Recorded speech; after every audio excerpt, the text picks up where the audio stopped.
I must insist you hand over the music box disc now. Oh God. Good thing Layton isn't in this with that hat, true. It would be a terrible shame for you to return to your native land in a box. What do I do?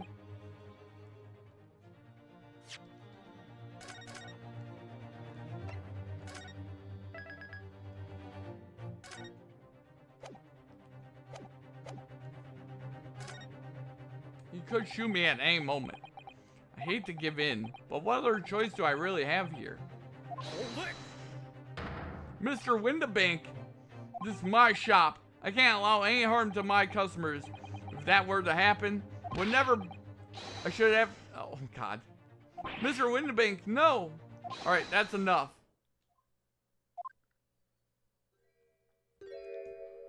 Inspector Gregson?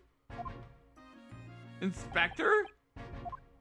That's right, sunshine. The alarm was raised on one of our dedicated emergency lines. So we got here as fast as we could. Now, what's all this about, eh? Oh, praise be, you're here at last. I was moments away from forfeiting my own life in my very own establishment.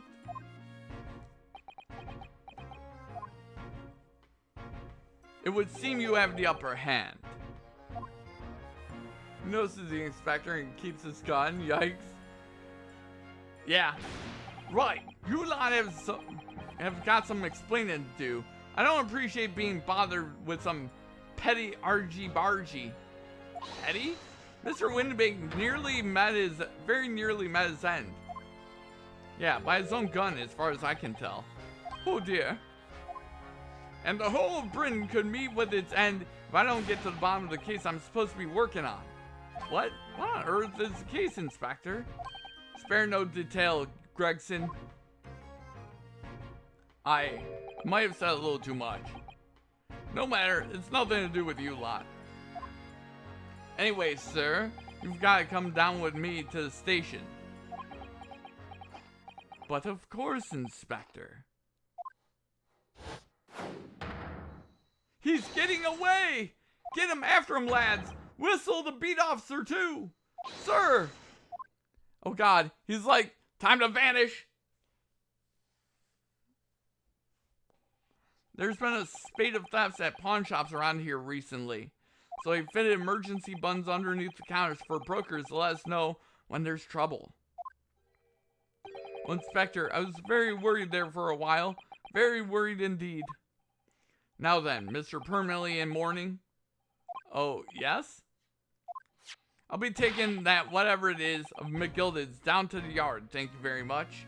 So hand it over. Oh yes, of course. No, don't give it to him. It's mine, that is, mine. I'm sorry, miss, but anything belonging to McGilded has to be taken into evidence now. As evidence? The police demand something as evidence, my dear fellow. We have no choice but to capitulate. It's all yours, Inspector. Grrr.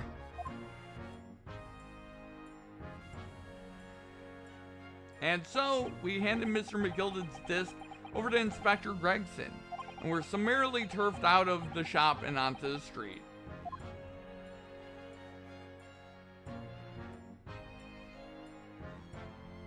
Okay, what the hell is going on?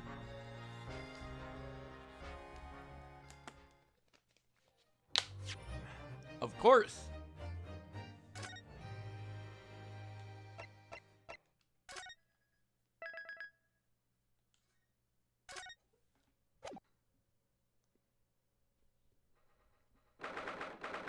Baker Street.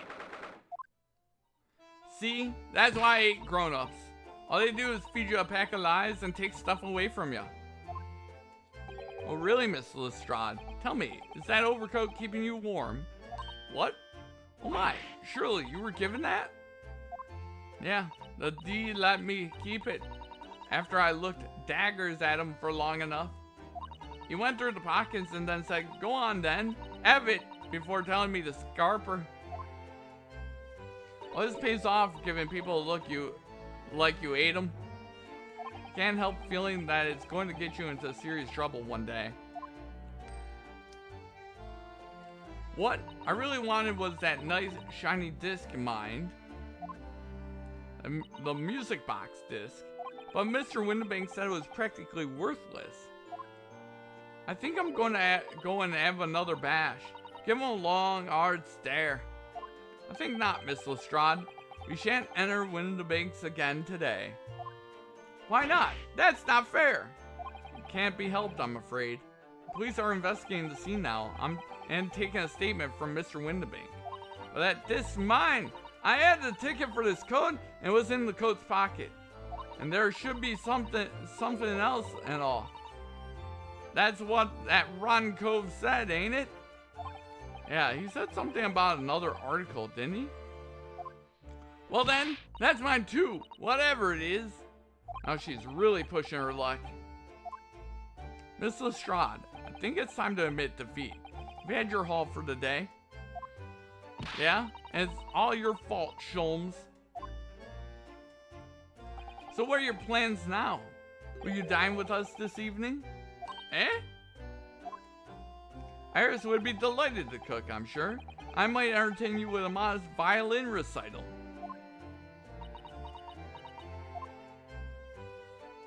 No, Ta. Oh. Why would I come round your place, eh? Have you lost your head or something?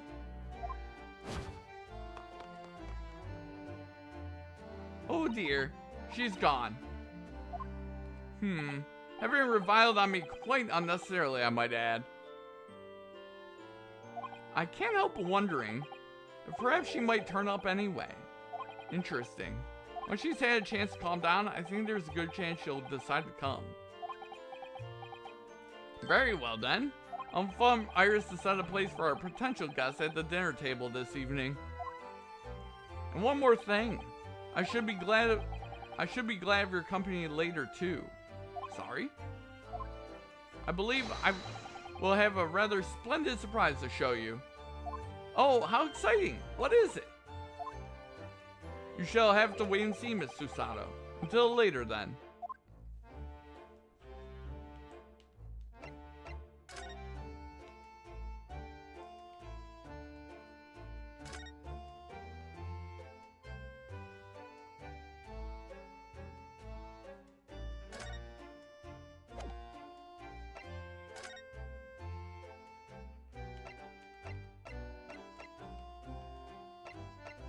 Okay, let's go back to our... What to do? Can it really be that we've been in Great Britain for 2 months already? That's gone by in flash, hasn't it?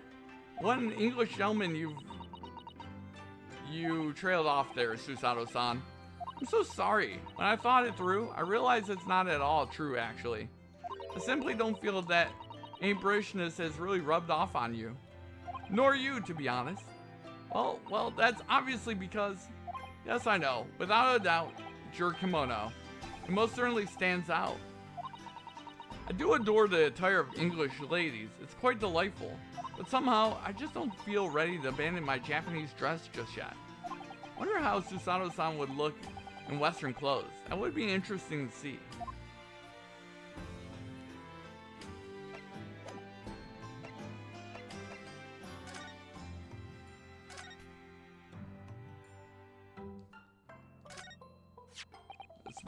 Telegram. Let's see.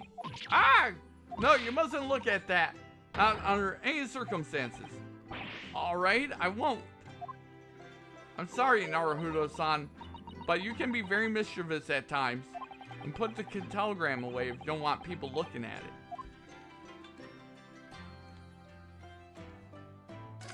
We've only been here in London for about 2 months, but my desk's starting to look a little messy already. Could tidy up once in a while. I always say, making a mess is a small sacrifice to pay for being able to further your studies. The time spent tidying up is time you can't devote to the same cause. And time spent on ridiculous arguments is time that could be better spent on simple housework.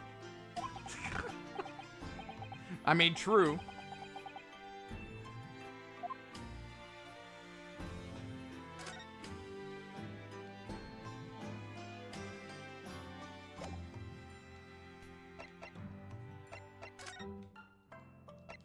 Let's go to Sholmes' suite.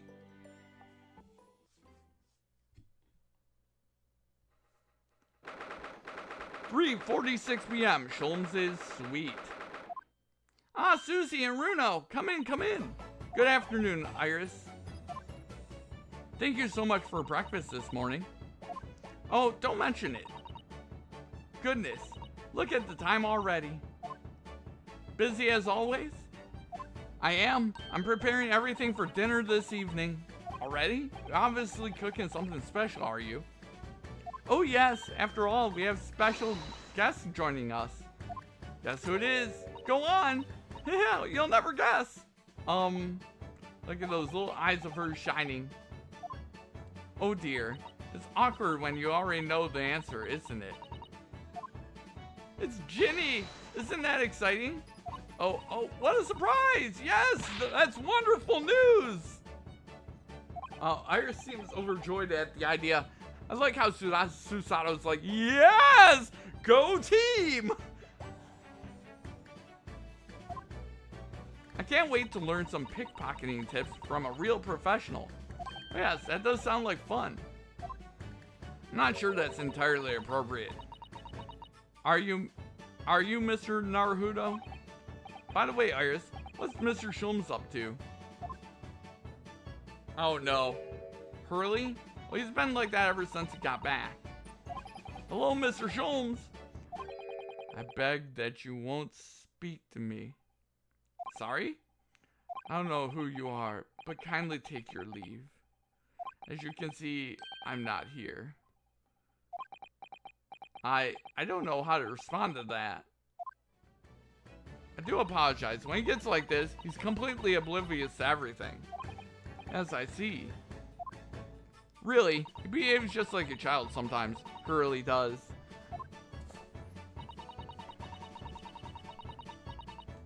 Yes, except that Iris is clearly the parent here. Come to think of it, I wonder where her real parents are. What's the matter, Runo? You have an ever such a funny look on your face. Oh no, it's nothing. I know what it is. Why does this girl live here with Mr. Sholmes, you're wondering? Am I right? How did you? Oh, Runo, I can read you like a book. This girl's dangerous. Don't worry, you can ask me anything. I won't mind. Okay. Lol, right? So, by Ginny, you mean Miss Lestrade, the young woman from the McGilded case 2 months ago, right? Yes. Who stole my experimental smoke grenade launcher. Although, after that trial, I invited her back here, and we had dinner together. Now we're best of friends. Oh, what a lovely tale. Yes, now if I bump into her on the street, she runs away as fast as she can. Oh? I chase after her down the back alleys. Interesting idea of friendship. And then I let her have the latest color smoke grenade I've developed. Oh my god, she just shoots her with smoke grenades. Oh? There's so many beautiful colors in the world. Ginny wants me to make a whole rainbow. Suppose this means you've let Miss Lestrade keep the smoke grenade launcher, have you? Yes, that's right. I got bored of it anyway. Hurley always reacts the same when I shoot him with it now. Poor Hurley. Oh, I can't wait for Ginny to arrive. It's been too long since she last came over. I'm so excited. Just hope she actually does come. Living with Sholmes. I'm sure you've been wondering, why is I live here with Hurley, haven't you? Well, it has crossed my mind. Then where are your real parents? My mommy and daddy aren't with me anymore. Mommy passed away when I was born, and around the same time my father, well, he had to go far away land because one of the cases he and Hurley were working on. Oh, wait a minute. Did you say he and Hurley? Yes. Daddy and Hurley were always solving mysterious cases together. She didn't mention that before. He wrote them all up in his diaries. That's what's in the metal chest over there. Really? He recorded them all? So, you mean it's true? Mr. Sholmes? Really did have a partner with whom he tackled some of his most taxing cases? Oh yes, I mean it's always nice to have one, isn't it? So Mr. Sholmes' partner was your father? Exactly. Hurley told me I wasn't allowed to look in the chest, but that only made me want to look even more, so I opened it up and found your father's memoirs. Yes, so I asked Hurley, who wrote these? He nearly fell off his chair. But then he told me. That's when I found out that the author of those accounts was my father. Oh, damn. So Iris' father was Mr. Sholmes' partner.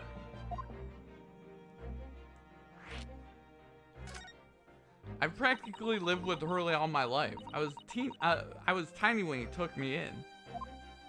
So, it came as quite a shock when Hurley told me he wasn't really my daddy. I mean, must have done. I wonder why Mr. Sholmes chose to tell you at such a young age. Hurley says it's because he wouldn't have been able to hide it from me. Oh? Well, having lived with Hurley all these years, you might say that his ways have rubbed off on me. There are some things I can just see. Especially lies. I almost know when people are lying before they open their mouths sometimes. Right. Anyway, I was so fascinated when I read Daddy's diaries. That's what inspired me to write The Adventures of Herlock Sholmes, actually. I always assumed Mr. Sholmes simply told you all those thrilling stories. Oh no, Hurley's hopeless like that. He forgets everything. As soon as he's solved the case, it all but vanishes from his mind. Oh, I see. The other day was so embarrassing. As usually, he totally forgot about the case he just solved. So the very next day, he gathered together all the people involved and proceeded to solve the case again. It's quite a shock for everyone. Didn't say that again. You share your father's surname, don't you, Iris? That's right, Wilson. Daddy is Dr. John H. Wilson. I learned from his diaries that he's a doctor of medicine, you see. That's what prompted me to study and study so I could earn a doctorate as well. Here's his father, who went to some distant land, and is a doctor by the name of Dr. John H. Wilson. Uh-oh. That's who died in the case involving...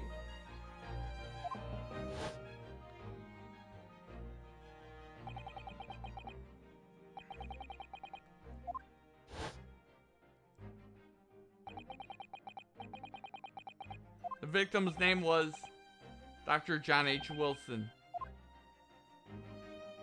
Oh dear. Uh-oh. That's right. Visiting professor of medicine at Imperial Yume University, and a man who, in the most bizarre of circumstances, just lost his life before we left for Japan. Miss Susato? Yes?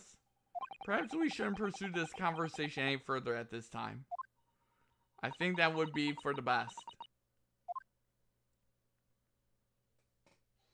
Ah, my dear fellows.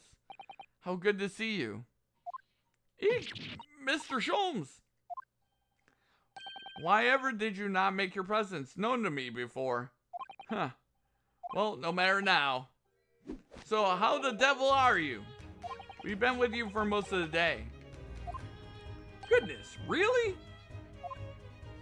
Do tell me, Mr. Sholmes, is your violin unscathed?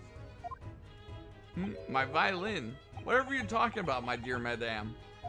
Oh, never mind that now. I have something far more interesting to show you. Behold, my dear fellows. Oh, another music box disc. No, not another disc, Miss Susato. This is the one Gregson demanded we hand over as evidence. Mr. McGilded's disc. Oh my. Then what's it doing here?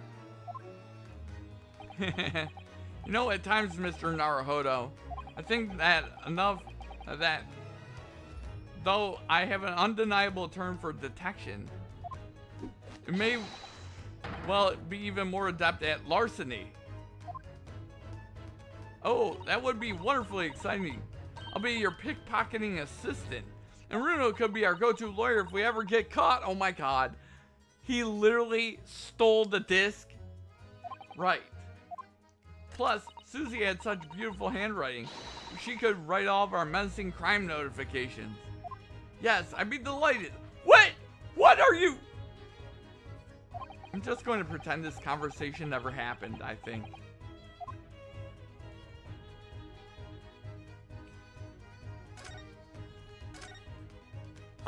I don't understand. How did that disc come to be in your possession? Thought Inspector Gregson took it back to Scotland Yard. Quite correct. And that sort of uncompromising attitude is precisely why I always carry some of this. That's a bar of caramel, Mr. Sholmes. Your one and only friend in times of loneliness, if I'm not mistaken. If you'll humor me, my dear fellows, cast your minds back to when the good detective confiscated the disc. I'll be taking that, whatever it is, Miss Gilded's down to the yard. Thank you very much. So hand it over. Oh yes, of course. Okay. Yeah, I remember this. He's like, yo, you gotta do this. For the briefest of moments, I had the disc in my hand, did I not? Yes you did, but I still don't understand. It was at precisely that moment that I summoned my one and only friend into action. I pressed the disc into a pair of bars, like this. That's amazing. The disc and all the minuscule protrusions have made an image in the caramel. Indeed, this caramel is quite exceptional. I developed it myself, you know. Suitably soft for making impressions, but resistant to melting. The result of a precisely controlled solution. How extraordinary! He made special caramel? Carrying a pair of these on one's person frequently proves very useful indeed. Take house key, for example. A simple press, its unique form is duplicated. I can enter anyone's property at will, and never without high from sucrose nourishment. Oh my god. Yes, it sounds illegal. Edible evidence indeed. That evidence is tasty. From the image, I was able to create this. I confess, I was most curious to know what manner of music would issue from the disc when played. Okay, the music on the disc. Do tell us that, Mr. Sholmes. What music does the disc play? Well, unfortunately, I have no idea. No idea? None whatsoever. Are you familiar with the workings of a music box, my dear fellows? No, I'm afraid not. Goodness, you don't know, Runo?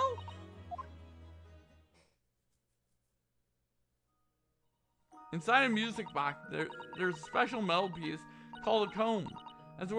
That's what produces the sound. Small protuberances pluck the different teeth of the comb as they rotate past it, making the different notes. First music boxes to be invented used a rotating cylinder with protuberances on it. Nothing like a good, tasty, freaking smoking gun of evidence. But over time, a new type of player was produced, which uses discs such as these. With that development, the popularity of music boxes spread far and wide all around the globe. Why exactly? Because discs are easy to produce and can be interchanged to facilitate the playing of different tunes. There are a great many firms in Europe now manufacturing music boxes as a result. It is wonderful to be able to enjoy music, even when no performer is present. But it is the very success of the invention that means we are now presented with an insurmountable problem. What do you mean? As you may imagine, the construction of one of the firm's music box does not match that of another. And we have no way of knowing in which music box this particular disc was designed to be played.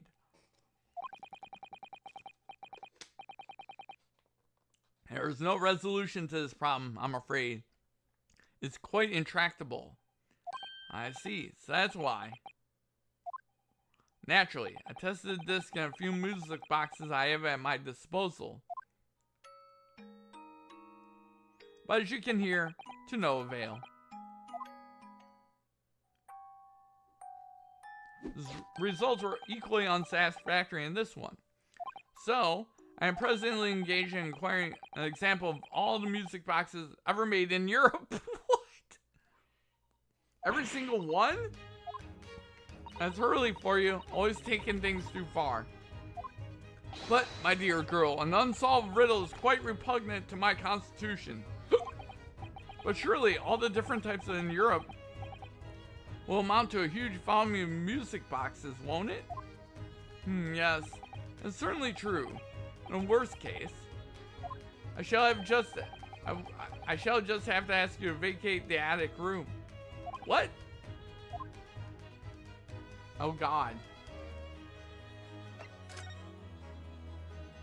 Magnus McGilded, not a name I expect to hear again so soon.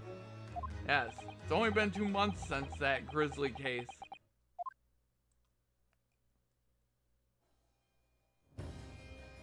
Mr. McGilded perished within hours of the trial's conclusion. Was it the curse of the Reaper? No one knows still now. The omnibus was reduced to a pile of ash. Not a shred of evidence remained. With the man's death, the truth about the murder in which he was so intimately involved was buried. Even though we successfully established Mr. McGilded's innocence in the trial, newspapers are still claiming that it remains an unsolved case. The murder of the brickmaker, Mr. Thrice-Fired Mason.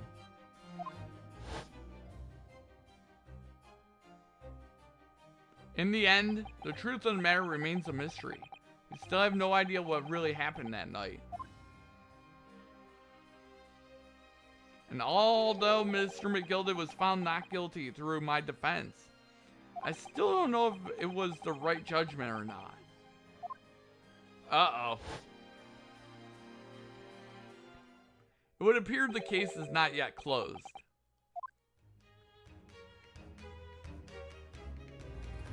Well, it's time I started getting things ready for dinner, I think. Jane will be here before long. Thank you, Iris. Oh, well, you must let me help you then. Of course, Susie. There's plenty to do. I think I shall investigate the condition of my faithful performing partner. Now then, where did I leave it? Let this be a lesson to you, Mr. Sholmes. Never leave anything too precious with the pawnbroker. Yes. You may be right. Oh, that reminds me of something Mr. Windabank said before. He said that he had a manuscript of Iris's in pawn, didn't he? Did he? Yes, he definitely mentioned it. Mr. Sholmes' latest tale of otherworldly mystery lies dormant in my storeroom, were his words, I believe. So you heard about that, did you? I expect you were incensed as I was. Oh yes, the idea of such a wonderful story languishing in Mr. Windabank's storeroom, gathering dust. My dear madame, I'm quite sure I told you already. The pawnbroker's storeroom is the safest place for it, more secure than a bank's vault. And what about your Stradivarius, Hurley? Was that safe and secure? Well, there may be an occasional mix-up, caused by a certain impetuous someone not too far from me now. Do you have any idea how long it took me to write that Baskerville story, Hurley? Oh, it sounds so exciting. The Hound of the Baskervilles. I should love to read it.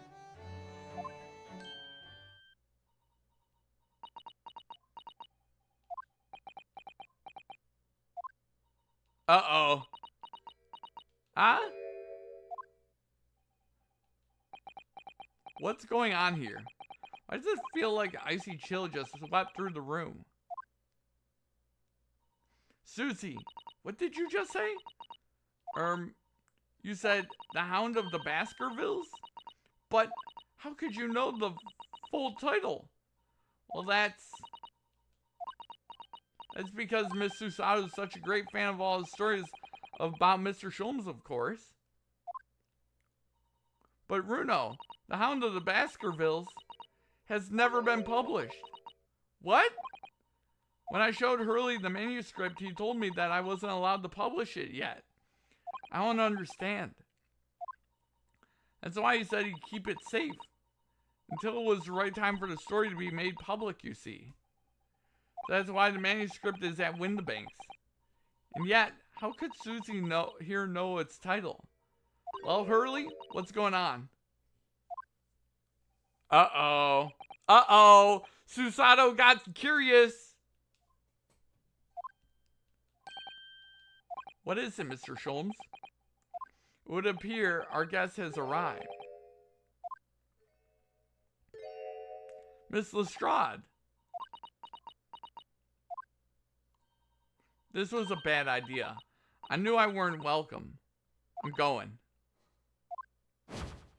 No, wait! Miss Lestrade! We've all been eagerly awaiting your arrival. Haven't we, Iris? Oh yes, just wait there, Ginny. We'll have everything ready in a jiffy. Come along, Susie. Right, of course. It's a pleasure to see you here, Miss Lestrade. Please make yourself at home. Susato doing behind the back evil things. Don't stand in the doorway, my dear girl. Come along in. What say you to some Mendelssohn? I won't take no for an answer. Mendelssohn it is then.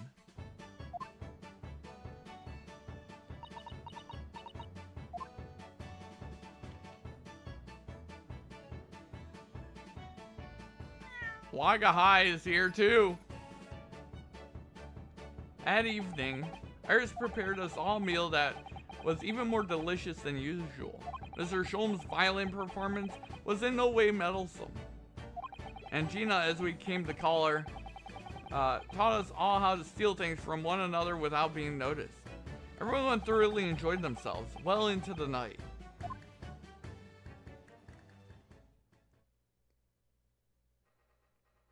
Uh-oh. Naruhodo's legal consultancy. That was a very enjoyable evening, wasn't it? Oh yes, Iris's cooking was truly divine. I feel as though I can still hear the enchanting strains of Mr. Sholmes' violin even now. Best of all, I bet I could steal the glasses from his lordship's face next time we're in court. Oh my god. Naruhodo-san, could I consult with you about something, I wonder? What's the matter, Susato-san? It's about the telegram I received. Ah, the one that arrived first thing this morning, I suppose. I've been summoned. What? Summoned? What do you mean? The telegram is from the Lord Chief Justice's office. Lord Strongheart has asked to see me. Lord Chief Justice? When? Tomorrow morning. What? Then we have to start preparing at once. Oh no, that won't be necessary, Naruhodo-san. I've been summoned alone. Alone? What on earth for? I have no idea. I suppose I shall find out tomorrow. What's all this about? However it is, it's making me feel very uneasy. Oh, who could that be, I wonder? Good evening, friends. Ah, Iris. Hello again. And Gina, too. Yes, Ginny's going to stay with us tonight. She's going to sleep in with me. Isn't that right, Ginny? Well, yeah. How lovely. Let me make a pot of tea. Uh-oh. You know, I've learned so much today. Oh, what in particular? All those things Ginny showed us. Wasn't it wonderful? You mean all those pickpocketing techniques? We had fun trying them out on each other, didn't we? I think I've awakened a natural talent. I could earn a living from it. You might be getting ahead of yourself a little there. So what brings you up to our humble quarters at this late hour? Well, you see, I came to return this. Wait, what? That's mine! Oh my, however did you... I told you, didn't I? I have a natural talent for it. Oh yes, I've forgotten. Iris literally is a child genius. So anyway, here, you can have it back. Not that I really understand why you wear it though. Ah, thank you. Alright then, good night. Yes, good night. Is this your office, is it? What do you think, Ginny? I think I wouldn't fancy me chances with a lawyer what lives in a place like this. That's me too. It seems as though Iris here still has something she'd like to talk about. I suppose she probably wants to talk about the manuscript. Yes, I suppose she probably does. Uh-oh.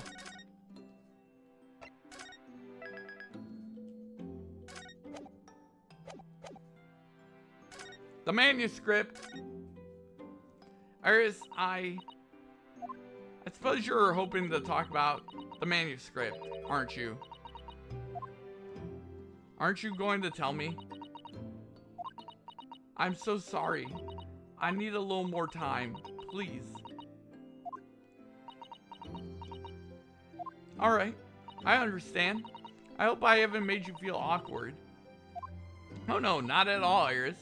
Not at all. I don't know what all this is about really, but it's a story you made up, is it, Iris? The manuscript or whatever you call it?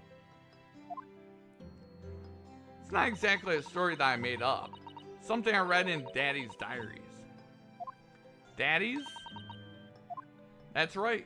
I don't suppose I've mentioned it to you before, Ginny, but my daddy was Hurley's assistant once, his partner. Eh? They solved all sorts of strange and mysterious cases together. Is that right, mister? Apparently so. I was surprised as you are, though. And Daddy wrote all about the details of every single case down, you see, in his diaries. So I study them and write my stories based on what actually happened. So where's your old man now, then? He had to go away on urgent business to a faraway land. He'll be gone a very long time. So I've never really met him. Oh, right. Come to think of it, I don't know anything about Gina's parents either. Perhaps we should ask her. Hound of the Baskervilles. Iris, this Hound of the Baskervilles story, take it as just another tale inspired by your father's accounts? That's right, I thought it was fascinating. But it's different somehow. From the other cases, I mean. Oh? How? I don't really know, but it must be special in some way. Because after I read it, and I showed the manuscript to Hurley, he turned as white as a sheet. It was the first time I've ever seen him like that. Pains me to have to say this after you toiled over it for so long, Iris, but this story must not be published at this time, under any circumstances. But why not? It's one of my best works. I'm not at liberty to say, not now, so please do not ask me. Alright then, I won't. But I do solemnly swear that I will explain everything one day, Iris, when the time is right.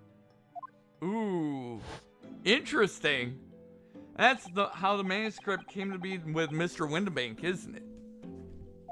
Yes, Hurley said it had to be somewhere very safe. That really gets my goat, that does. He's treating you like a child. It's mean, that's what it is. Keeping secrets like that. I'm sure Mr. Shulms isn't trying to be mean. Eh? If he said he wasn't at liberty to talk about it, I'm sure there must have been a very good reason. I think so too. Tisk, you lot are too trusting for your own good, but he can pull the wool over my eyes. Sholmes is lying to Iris. I bet my life on it. What? Hurley's lying to me?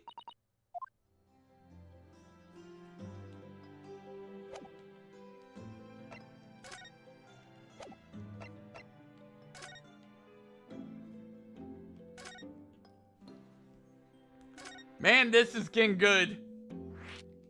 Where are your parents? I realize that I don't know anything about your parents, Gina. I ain't got any, have I? Never did have. Oh?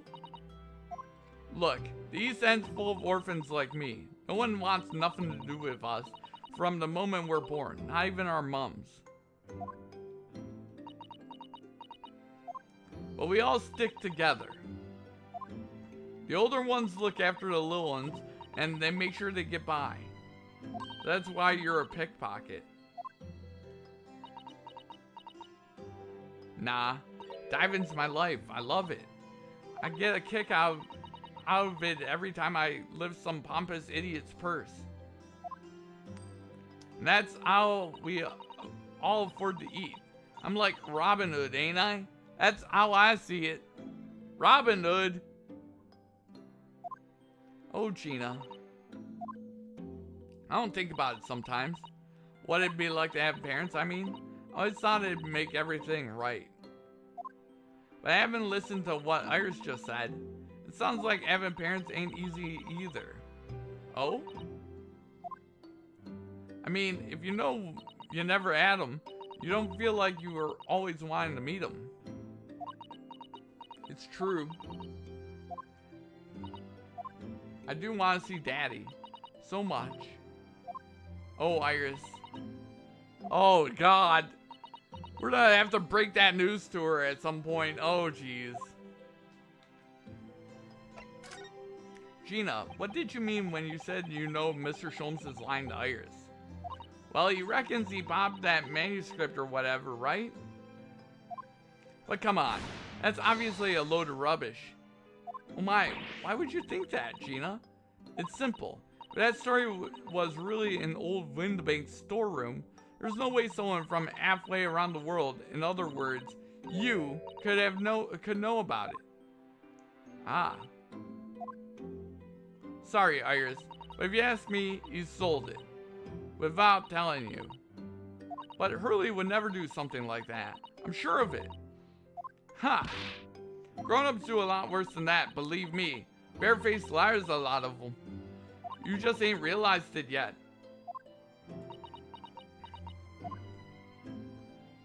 I'm telling you that mantle script ain't at Windabanks. You'd soon see if you had a look.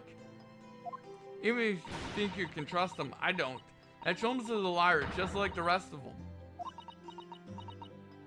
If I'm honest, I have wondered if Hurley's telling me the truth sometimes. See? Oh, but I don't mean that I think he sold it.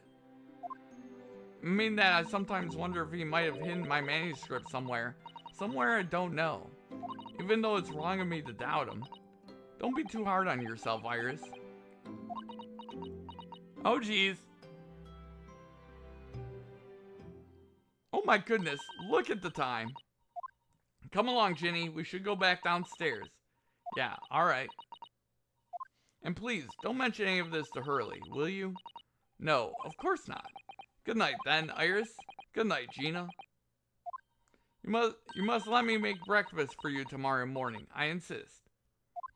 Oh, yes, please. I can't wait, Susie. Good night then.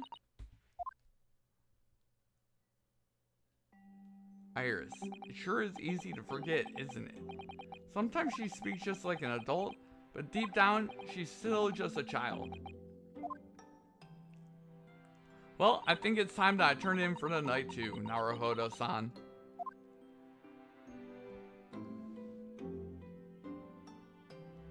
Dr. John H. Wilson, Iris' father, but also the name of the murder visiting professor at UMA. It can't be a mere coincidence. There's something deeper going on.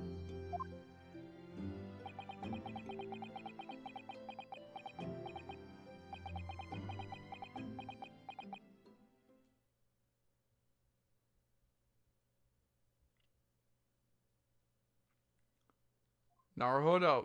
Mr. Naruhodo. That voice. That's Mr. Sholmes.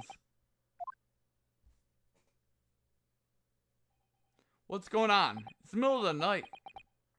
It's Miss Lestrade. She's gone. Gina?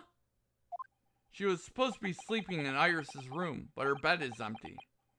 Well, she's an independent young woman. She probably decided to go home now. I think not. From speaking to her before she retired, I received a distinct impression that she was looking forward to breakfasting with Miss Susato. No, I don't believe the girl has gone home, but I've been waiting for over an hour now. Over an hour? Oh. If you'll indulge me, look out of the window, my dear fellow. Uh-oh. What's this about?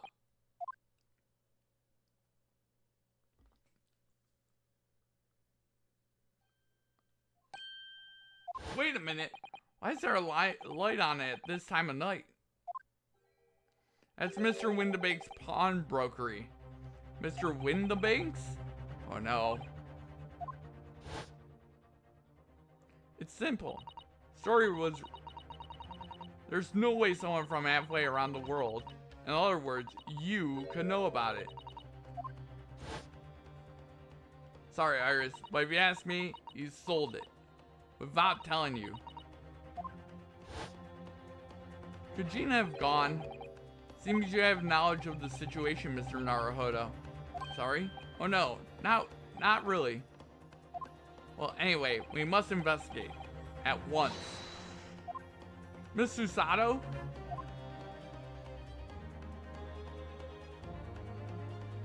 What's going on?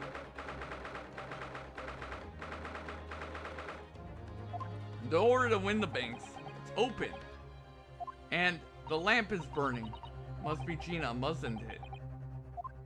Let's hope it's nothing more sinister. What? Come, there's not a moment to lose. Clearly something is afoot inside. Afoot inside. There's no one here. Oh yes, there is. Ah! Mr. Sholmes! Mr. Sholmes! What the? Has Sholmes been shot? Leave me, Mr. Naruhodo. But, after them, go! Right.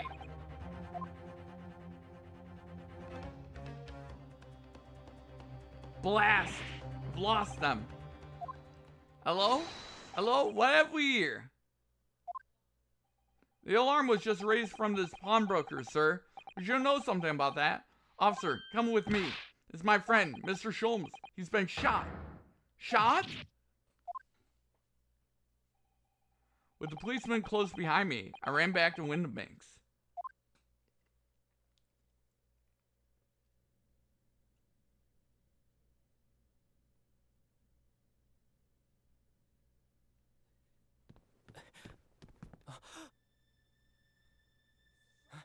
Mr. Sholmes! Mr. Naruhodo. How bad is it? Never mind me, but there's much at stake. Behind that door. In the storeroom. Hurry!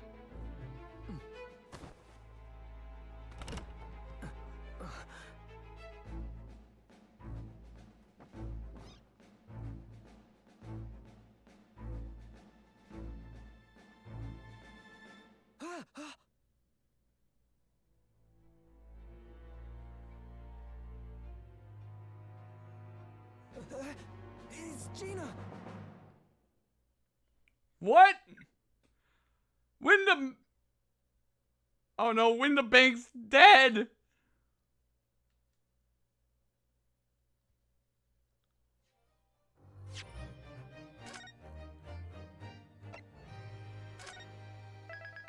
Holy shit!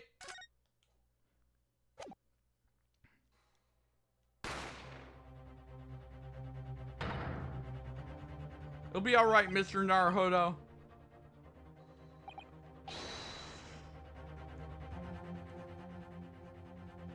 Behind that door in the storeroom. Hurry!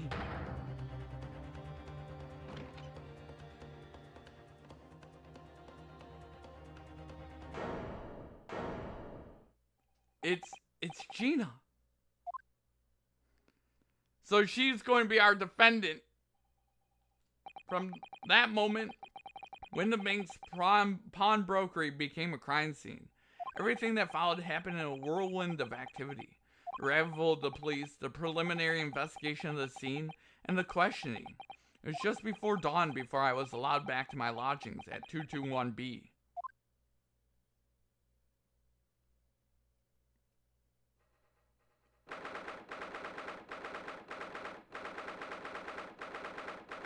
Okay. Oh, Iris. A telegram came, but all it said was, wait at home. Oh yes, we asked one of the policemen to have it sent. It was simply impossible to come back. When I woke up, I was all alone. Hurley and Ginny were gone. Everyone was gone. What happened, Runo? Poor Iris, she's trembling, yeah. She's obviously trying very hard not to let her get herself too worried. Explain everything that I know. Something awful has happened, hasn't it? Yes, I'm afraid so.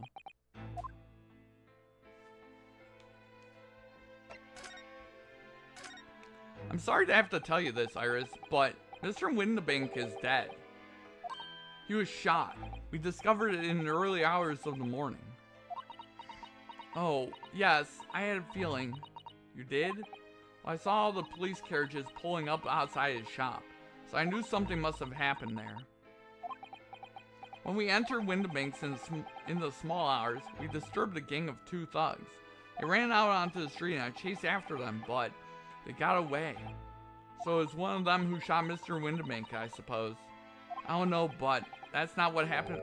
That's not what the police believe at the moment. Oh, why not? They've arrested someone else as a prime suspect, you see. Gina? Ginny? But why? Well, the thing is... No, Ginny wouldn't do something like that. I know. None of us think she did it. And why have they arrested her? I'm sorry. There was nothing I could do.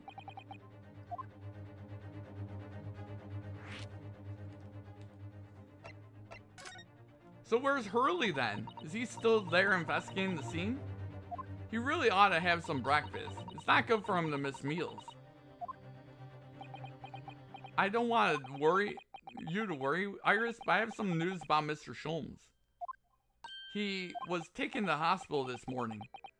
What?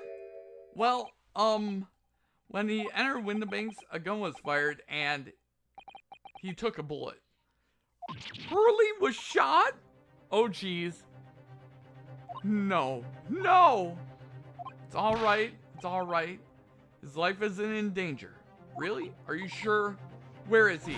Which hospital? He's at St. Sinners. They're attending to him there. I must see him at once. Sorry, Iris, but you can't. Why not? That's not fair. I'm a family member. I should be allowed. No, I mean, nobody can see him at the moment. He's not allowed any visitors. They're preparing to operate, you see. To operate? Oh, poor Hurley. Injured Sholmes. No! It was the 2 thugs who were in Mr. Windabank's shop. They shot Mr. Sholmes when we disturbed them, you see.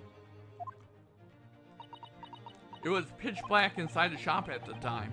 My mind went totally blank, I'm afraid. I just froze. After them. Go!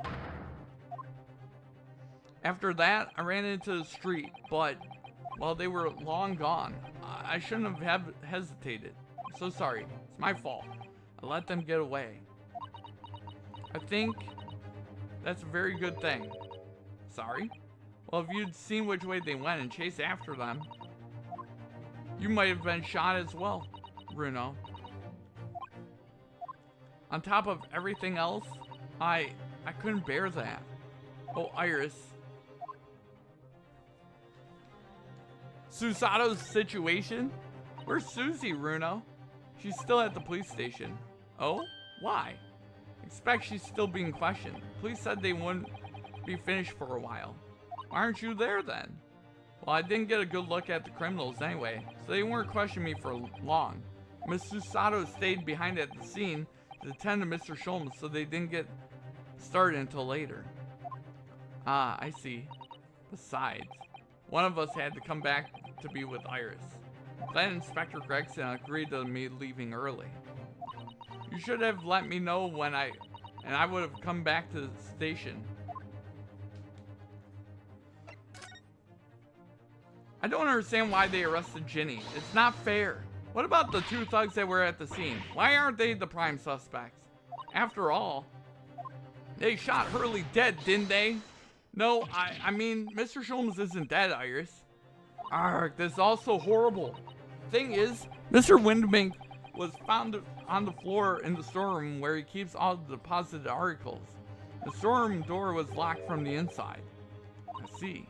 But he wasn't alone in there. Gina was found next to him on the floor as well. Oh no. According to the detectives who investigated afterwards. Don't tell me. There was no one else in the room. Yes, exactly. How did you know? It's the only explanation. Yes, the only explanation indeed.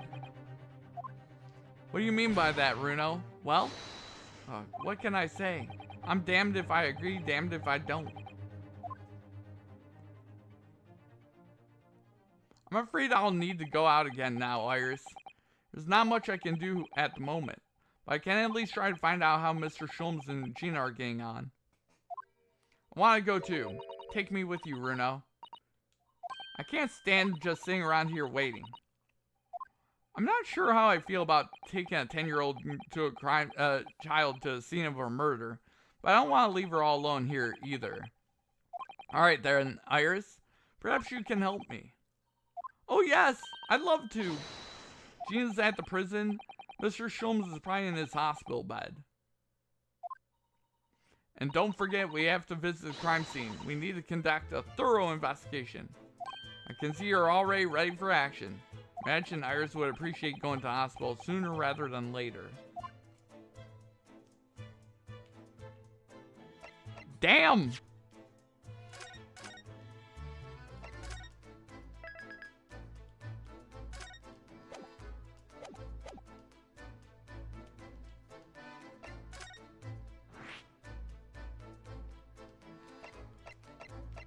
Let's go to the hospital, see?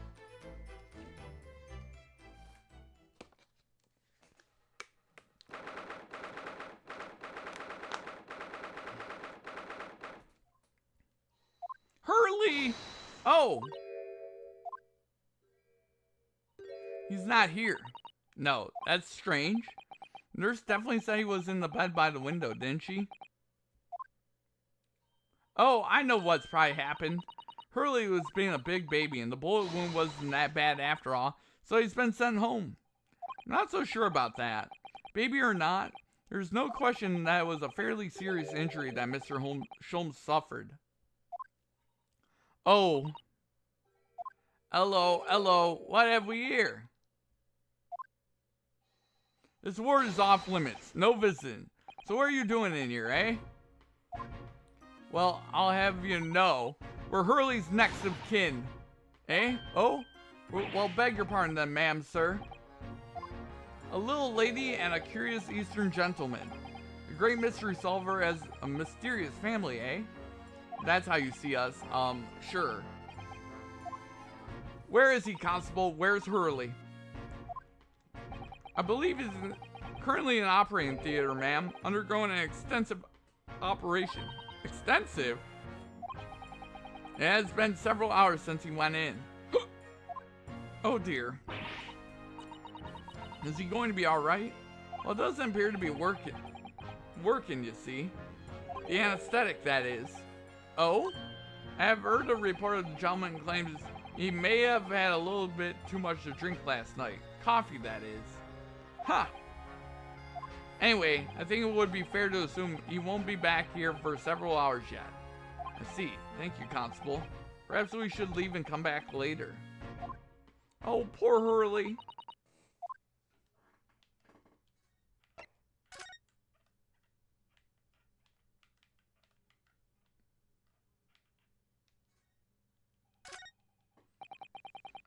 Poor Hurley. I know. Looks as stiff as a board, doesn't it? Well, I don't think that will bother him. No? I often find him asleep face down on the floor, completely dead to the world. I think I'd call the police if I discovered someone like that.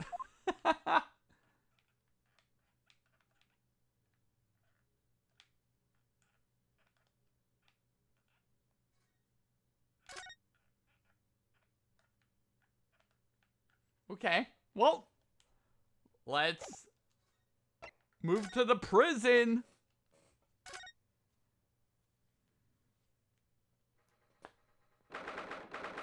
Local prison, cell 13.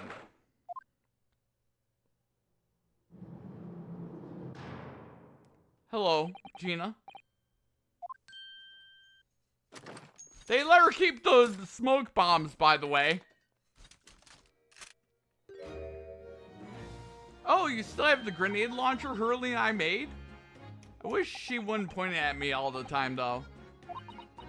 What are you here for? Ginny, I have a feeling it's because of us that you've ended up in trouble. So we're thinking we might be able to help you. Well, you can't. Sorry? You heard. Get lost. Don't be like that, Ginny.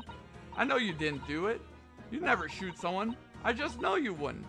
You think you know me? Pull the other one. Oh? You ain't got the first idea about the likes of me. I'm a thief. I pinch people's purses when they're walking down the street. That's how I get by. If I saw the chance, I'd sneak into a pawn shop any day of the week. Just to see what I could lay my hands on. Got it? Get it? That's the kind of person I am. But Ginny, I'll be in court tomorrow, they said. So some cove came by before and said he'd be a lawyer for me and the like. Said it was my right or something. I told him to get stuffed. I don't need no lawyer. I don't need no one.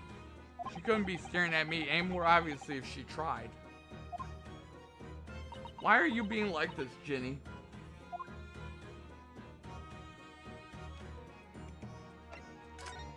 Oh man. I don't understand, Gina. Why did you just send the public defender away? You wanted me to sign some papers, representation papers or something like that. It's all gonna be rigged anyway, the whole trial. They'll pin it on me because I'm a kid. That's what grown-ups always do. Why do you think that? Because that's how it's always been for me, growing up in the back slums me whole life. If you do what the grown-ups tell you, it'll get your mates dragged off by the coppers or worse. I've had it happen to me before and all.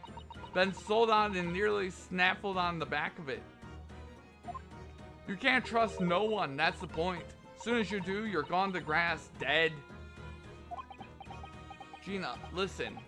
If you like, in tomorrow's trial, I could... Forget it! Jenny, don't you trust Runo? Nah, I don't. Look, I'll ask you nicely now. Just leave me alone. What happened? Will you tell us what happened, Gina? Yeah, what happened? Why are you pulling guns on people? Oh, no. I'm definitely not insinuating that, my God. Last night at the pawnbroker's, there's nothing to tell. I figured it'd pay me, so I broke into the place and started going through the storeroom. But the old bloke walked in on me, and you know the rest. But why, Ginny? Why would you do that?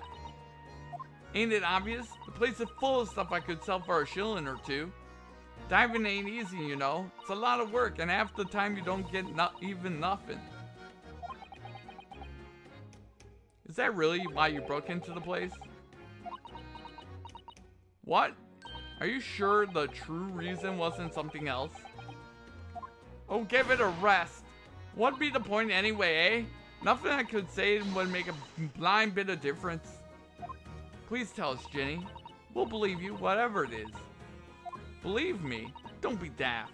You can't believe nothing. Everyone lies all the time. And you know what? When it comes to liars, I'm the biggest of the lot. I've told some unforgivable lies I have. What do you mean by that? What unforgivable lies?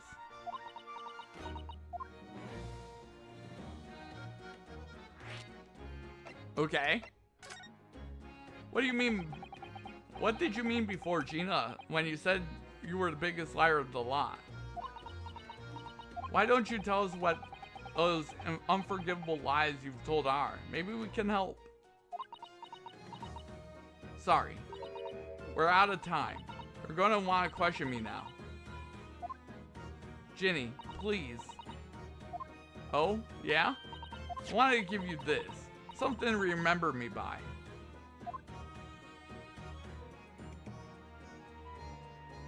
A photographic print of a really adorable cat? I found it in one of the pockets of this coat. Ain't no point in me having it. I wonder what a little photograph like that was doing in a pocket of that overcoat. Anyway, don't bother coming again. Bye. Oh, Ginny. The white cat photograph has been entered into the court record.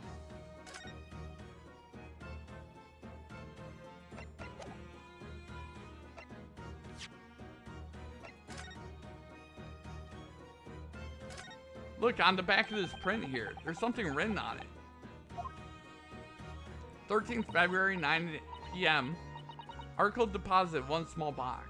Loan amount paid, 10 shillings. Redemption deadline, 13th of April, 9 p.m. So this photographic print is a redemption ticket? 13th February, that could be significant. Just 2 days before the murder on the omnibus, wasn't it? Small box, that doesn't tell me much about it, does it? Bruno, if Mr. McGillis still had the ticket, and presumably never redeemed the article, so you think the box might be still present somewhere in the shop? Yes. If it's something Mr. McGillis deposited, we need to investigate.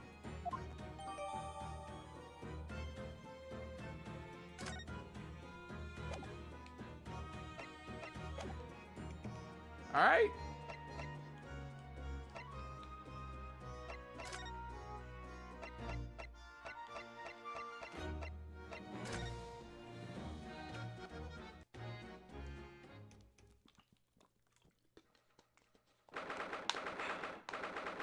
God damn.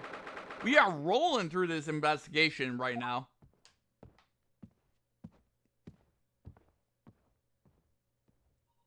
This is where it happened then. Last night. That's right. The 2 thugs I told you about were obviously ransacking the place looking for valuables. But, apart from the policeman in here, you wouldn't know anything had happened. There's no sign of a disturbance.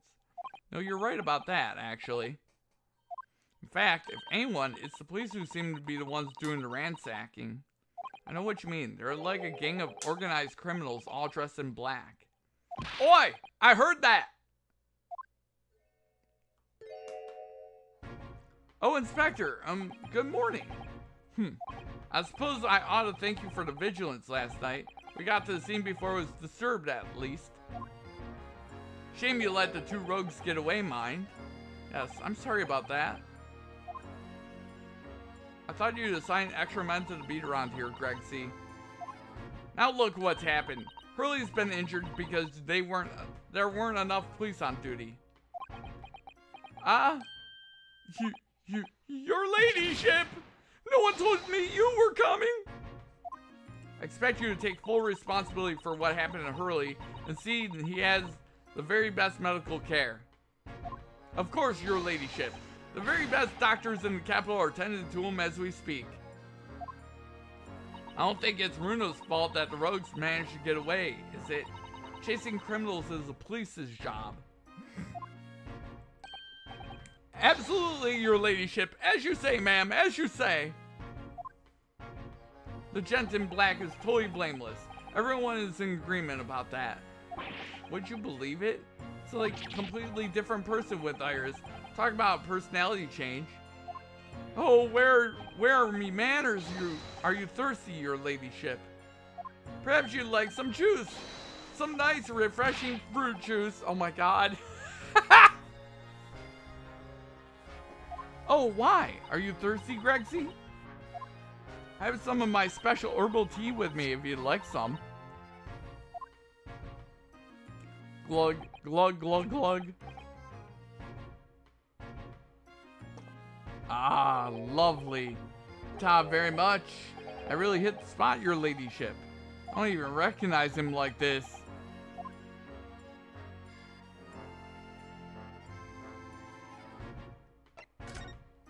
The investigation. So how's the investigation going, Inspector? Nothing to it, really. Very simple case. There's some very definitive evidence. We're just about to charge that diver we arrested last night, in fact. Gina, you're going to charge her? That's right. Should be able to bring her before the judge at the Bailey tomorrow. Definitive evidence, you say? What is it? Come on, show me. Your ladyship, as much as I wish I could oblige you, I'm afraid... I see. You've already captured the pair of thugs who broke in here last night, have you? What the? And you're going to put them on the stand as witnesses, are you? How could you? How could you possibly know that? I had a feeling, that's all. Remind me never to try to keep a secret from Iris. So you arrested the two men who shot Mr. Sholmes, have you? Well, yes, they were rounded up pretty quickly by the lads on the beat. And Miss Lestrade is being held at the prison? She should be. That's assuming she hasn't lifted the key off the jailer, of course. Can you tell us anything about Mr. Sholmes? What's his condition? Sorry, I'm not at liberty to divulge that information. Scotland Yard matters are strictly confidential. Well, I know he's being operated on at St. Sinners. Why can't I see him? I'm family, you know. I'm terribly sorry, your ladyship. It's the hospital's policy, no visiting at all. Oh? The bullet must have hit an artery in his midriff. He's lost a fair bit of blood. Oh no. He didn't seem too bad in the first hour or so, but a hemorrhage like that is enough to make even the one and only Sholmes pipe down. Mr. Sholmes is human like the rest of us, you know. Well, anyway, he's having emergency surgery right now. They gotta stop that bleeding. But he will be alright, won't he? They'll be able to make him better.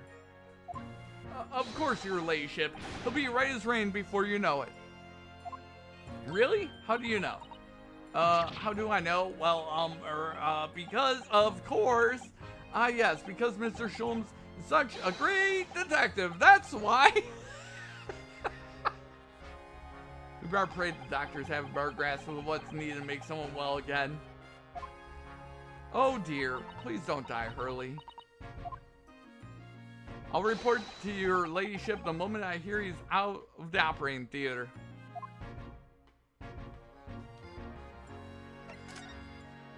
I couldn't help but noticing, Inspector. What? Out with it, sunshine. Well, there seems to be a marked difference between the way you talk to me and Iris. Watch the sauce, Sonny. I'm a copper and we don't go in for favoritism. But he's right, you do treat us differently. It's because of those Adventures of Sherlock Holmes stories. That's why. Oh, I crop up in them, don't I? Inspector Tobias Gregson. Well, yes, because you're an acquaintance of Hurley's. What did you write about the inspector, Iris? I don't remember really. It was one of Sholmes' lines. Gregson is smartest of Scotland Yarders. That's how he put it. Oh, did I write that? And you know what that one line did for me, eh? The very next month, my pay doubled. Doubled, I tell you. Oh, that's amazing. All because everyone in the yards reads them. They read all the Sherlock Holmes stories. They've even set up a fan club for me. Of course, that explains everything. It was around that time that you became such a toady to me. Can you blame me? All it takes is one bad word from you and Sholmes could change his tune about me. Gregson? No, the great detective will say. It's getting quite overrated these days. Think what would happen to my salary if that came out in print, eh? The whole thing gives me the willies. I can't tell you how many nights of sleep I've lost worrying about it. He's like, please, I don't need negative press. I only need positive. Please. But that would never happen, Gregsy. Every month when the new Ron's magazine comes out, my hands are trembling as I turn the pages. Oh, how awful for you. Here, have some of my tea to settle your nerves.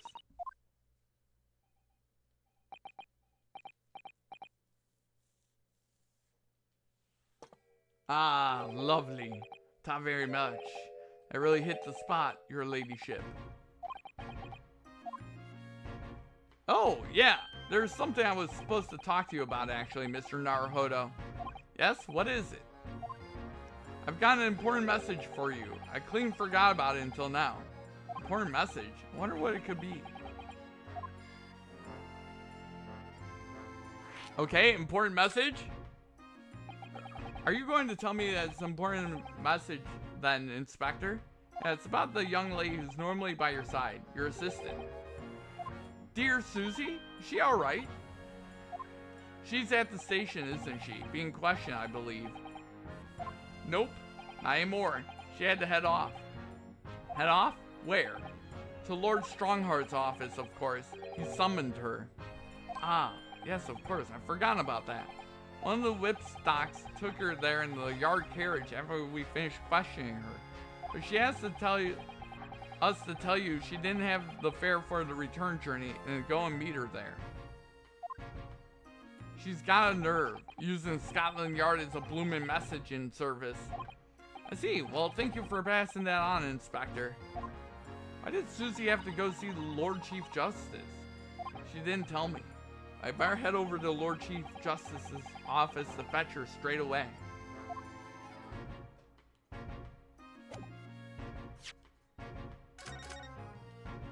It's getting crazy!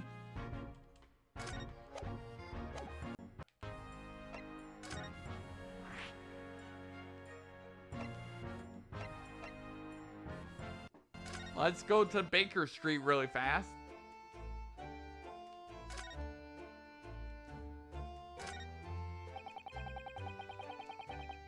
I never imagined we'd be investigating a case so poor Iris. She's still very upset. I'm sorry, I was there. I should have done more. None of this is your fault, Bruno, so please, don't apologize. But it's criminals who are to blame for this, so let's investigate and work how to catch them. Yes, you're right.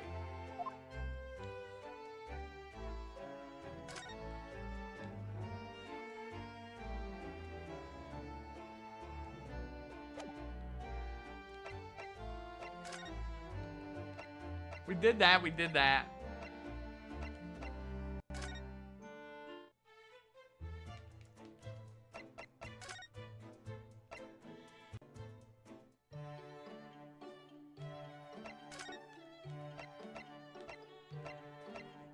Alright, I'm gonna hit the restroom. I'll be right back.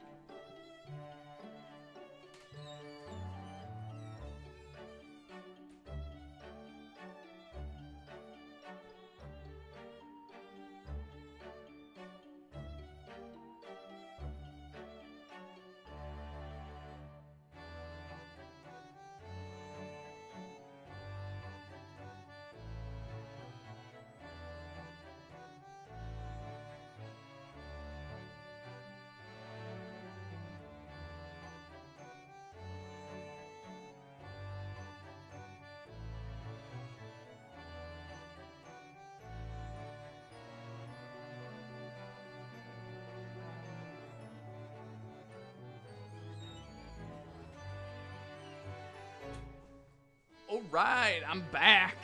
I'm back there, guys. It's time to go to the Lord Chief Justice's office.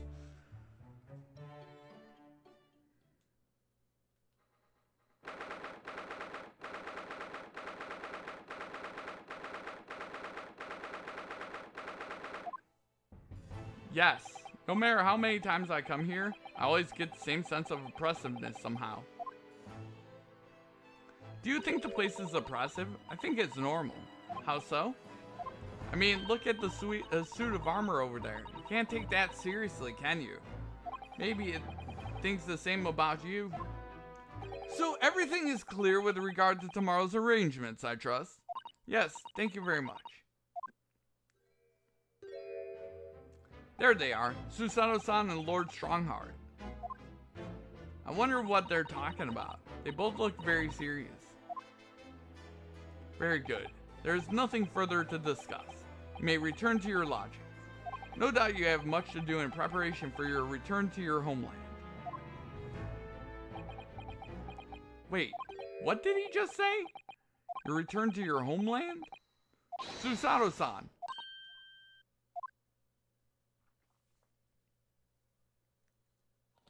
Oh, Mr. Naruhodo?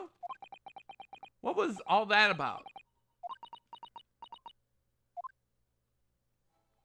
Ah, Mr. Naruhodo, thank you for coming to collect your colleague.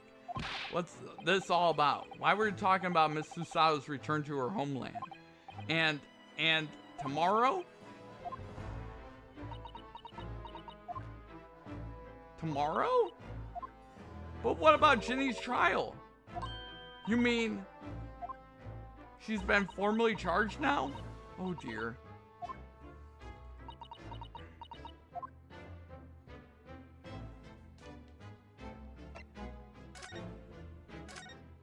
Miss Susato, what's this all about? Oh, please don't concern yourself, Mr. Naruhodo. It's only me going back to Japan. Your life here can continue just as it has. That's not what I asked. What happened? Why are you leaving? It's my father. He's fallen ill. Oh no. Professor Mikotoba? Uh-oh.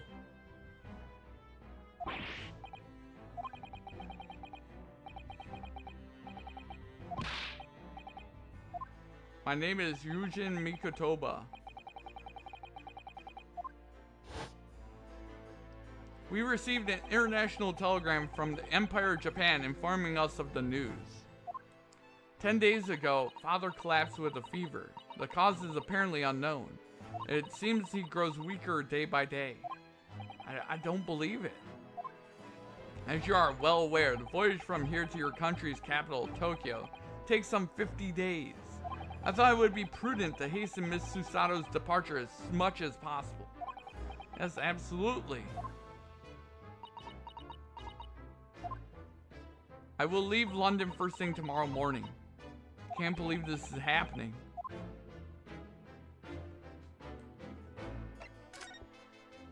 So Gina has been charged.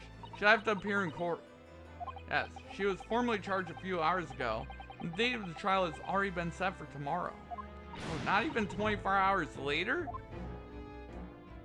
Gina, the Lestrade girl, and the murder of the Baker Street pawnbroker, yes. An all too conspicuous case. The pickpocket was clearly disturbed mid-robbery and shot the man in a panic. No, the yard is overstretched as it is, without wasting time on these open and shut cases. It's not wasting time. Ginny would never do something like that. Mr. Naruhodo. Oh, yes, Lord Strongheart? In deference of your fine services to date, I shall overlook this young girl's insolence. But I have no recollection of admitting a child into my office. Leave now. Of course, Lord Strongheart. Criminals will tell the most palpable lies in order to evade justice. The police can ill afford the time that it takes to unravel all their untruths. Meanwhile, more crimes are perpetrated. We have far more serious matters with which to contend. Yes, Inspector Gregson made a similar remark yesterday. And it's no concern of yours. Well, I'm sure I need not remind you of that. Shut up, Strongheart, you dumb bitch. 3 minutes precisely until my next meeting. You must excuse me. There's just one more thing, Lord Strongheart, which is Miss Lestrade's trial. I wonder if you might permit me to defend her. A timely suggestion. Sorry? The girl currently has no representation. But that's not fair. Yes, she might be a pickpocket, but she still deserves a fair trial. Do not misunderstand me, young lady. Government provides for those too poor to afford representation with a public defender. Accused need only sign the relevant paperwork. A defense barrister will be assigned to the case. However, the young girl in question has refused that right. Why would she do that? A question you would do well to direct at Miss Lestrade. You'll find her at the local prison. Yes, thank you. Now then, it's time I was leaving. Good day to you. Okay, he's being very short with me. Susato-san about to leave. Come, Mr. Naruhodo. Iris, you must make haste. But, Susie, you're leaving for Japan tomorrow morning, aren't you? Don't you have packing and things to do? It's Mr. Naruhodo's judicial assistant. My personal circumstances are of no consequence. My sole purpose remains to help you in whatever way I can. Thank you, Miss Susato. Very pensive look. I think we ought to visit Gina first. In any case, I should like to wish her well before I leave. Yes, that sounds like a good idea. Let's go. This has completely thrown me off. I'll just have to do what I can as a lawyer.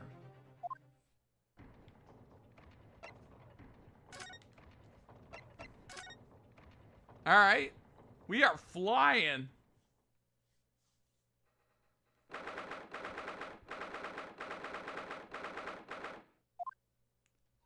Ah, hello again, Gina.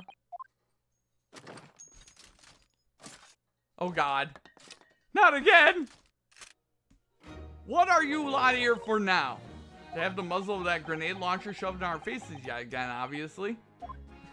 I think I need to improve the way you load the ammunition to that thing, don't I? Look! You can come as many times as you like, but I ain't got nothing more to say to you.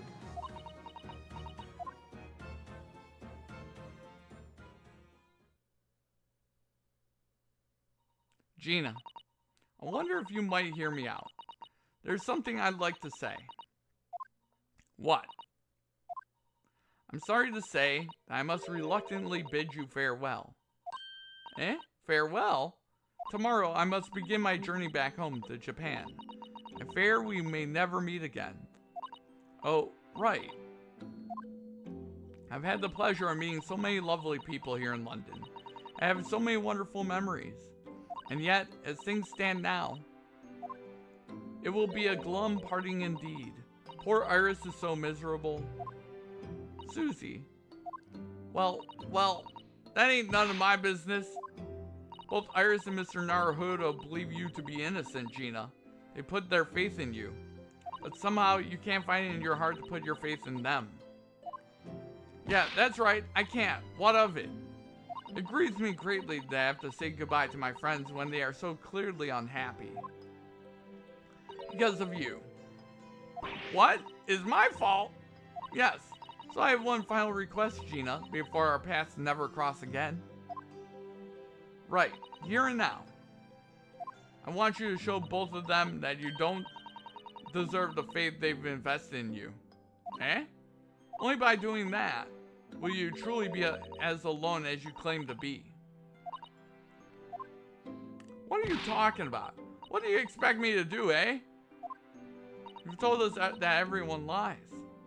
So prove it by admitting to one of your own untruths. What about what you said before, Ginny? You said something about unforgivable lies? You may tell Mr. Naruhodo and Iris the truth now. This is my last request before I leave. My last request as a judicial assistant. No, I can't. Whatever these lies are, they're obviously weighing very heavily on Gina's mind. Gina, I could be wrong, but is it something to do with what happened 2 months ago? Something about that trial? The one in which Magnus McGilda was acquitted? The case of that mysterious murder that took place inside the omnibus? The one You were called as a witness by the prosecution? Is that what this is about? Yeah, you're right. Because in that trial, I lied. I lied like you wouldn't believe. Will you tell us about it now?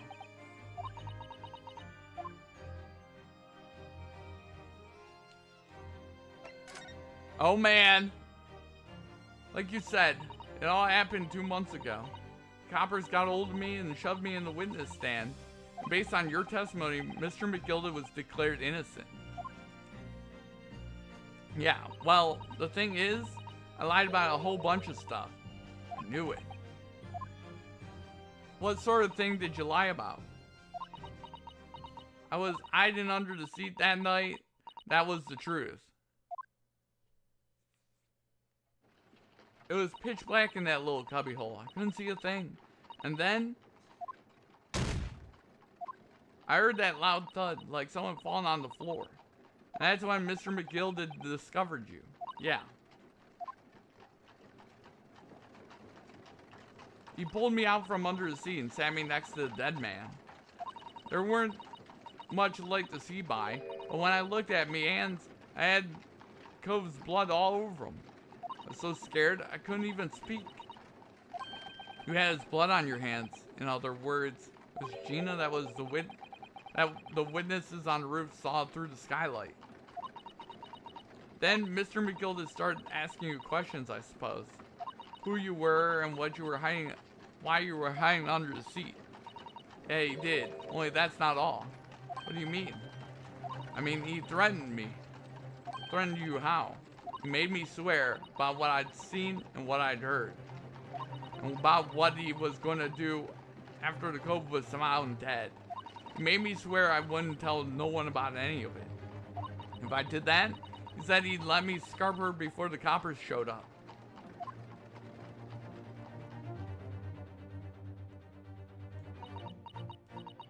Gina, you must tell me what he swore you to secrecy about. What you saw, what you heard, everything. Oh man.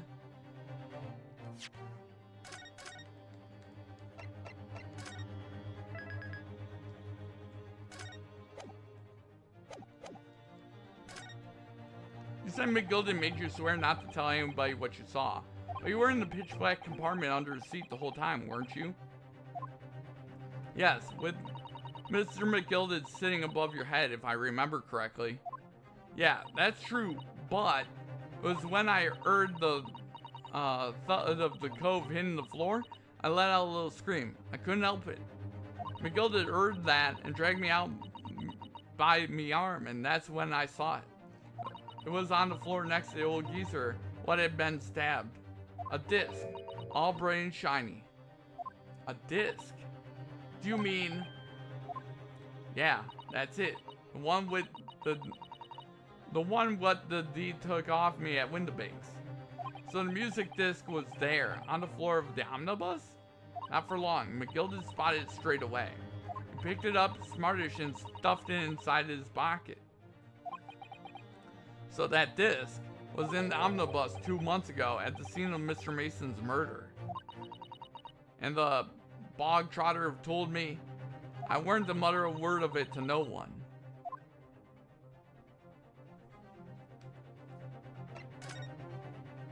Cause it was so dark under the seat in the cab, I was straining my ears the whole time. After a while, I heard the door and footsteps inside the cabin. Presumably that was Mr. McGilda getting on board. Nah, not only him. Oh, because I definitely can make out the footsteps of 2 people. In that case, it would seem likely that it was Mr. McGilda and the victim, Mr. Thrice-Fired Mason. In his testimony during the trial, Mr. McGilda claimed that he slept during the carriage ride.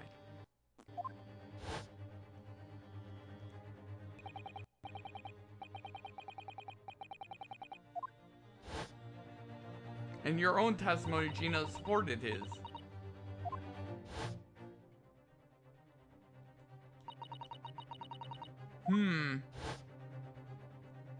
A double lie. Yeah, that weren't exactly true. Neither of them was asleep. I could hear them talking the whole time in low voices. What? What were they talking about? Sorry, I don't know. The sound of the horses and the wheels were too loud. But that still tells us something. Megilda and the victim knew each other. So Megilda was lying, as I suspected.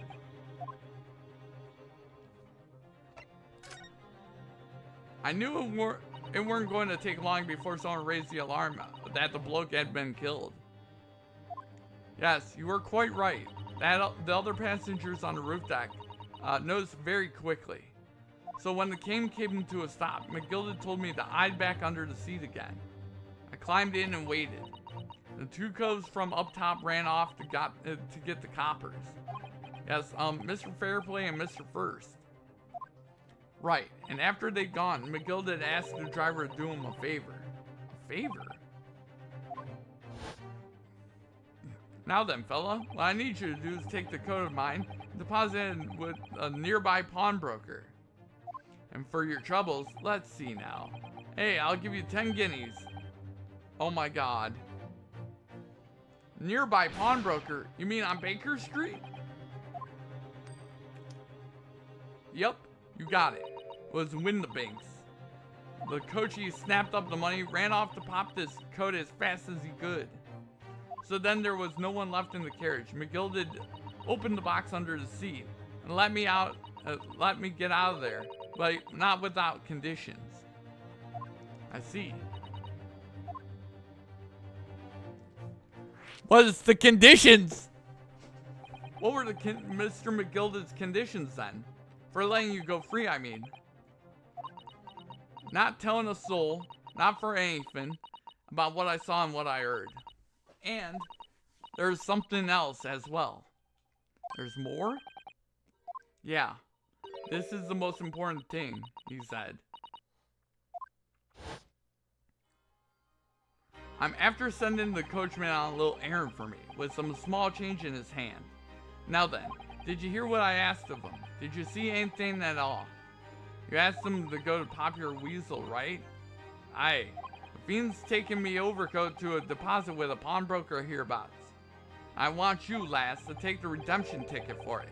Do you understand? What? You want me to have the ticket? That's right. I'll come fetch it from you later. Sometime within the next 2 months. You're to hang on to it until then. Is that clear? And do whatever you do, and whatever you do, don't lose it. All right then.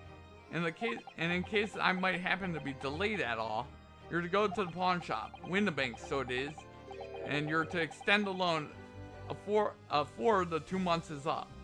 If you forget, the article will be forfeited, and any old fiend could come along and buy it. Eh? But I ain't got the kind of brass. Here's £5. That should be enough. Do we understand each other, lass? Don't try anything funny now. If you go against me, yeah, I get it. Good. And one more thing. In a few days from now, you'll be visited by the police, I've no doubt. The coppers? Aye. They'll come asking you to take the stand in court. Testify as a witness. So let's just have a wee chat about that, shall we? What is it you might say? And what is it that you won't? Oh dear.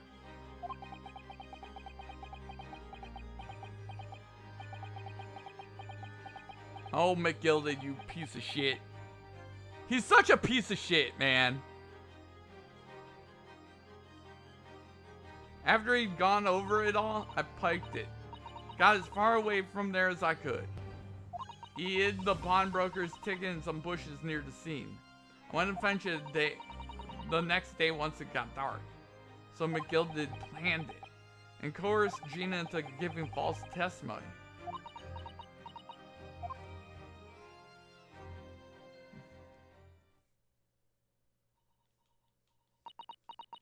Bet you're ready to string me up, eh? I lied in that big old courtroom. I told some corkers. The thing is, he said he wouldn't make it, so he wouldn't live in the East End no more. That's what he threatened me with. What a wicked man. He knew everything what went on in the back slums. He knew we had no one to look after us, and we was all looking out for each other, getting by together. So you mean McGilda would have, in an heartbeat, he would have had a lot of us chased out of there if we wanted. And then, where could we have gone, eh? Nowhere, that's where. So, I didn't have no choice. Thank you, Gina, for telling us everything. But, I'm for it now, eh? Go on, admit it. You must be livid. Well, you can make amends by doing me a simple favor. A favor? What? Sign representation papers for tomorrow's trial. Eh? If you don't actually want me to represent you in court, you can rip it up later. Well, we need that paperwork or we can't investigate. Police won't let us. Investigate what? The scene of the incident last night. Mr. Sholmes was shot, you see. You what? Hurley's having a big operation right now, Ginny. Is it bad? Is he going to be alright? Sholmes is going to be alright, right? Oh geez. That's why I want to investigate. For Mr. Sholmes' sake as much as anything. Right. So what you're saying is, if I sign that bit of paper, everyone's happy, is it? Something like that. Miss Susato? Yes, of course. I have the representation papers here.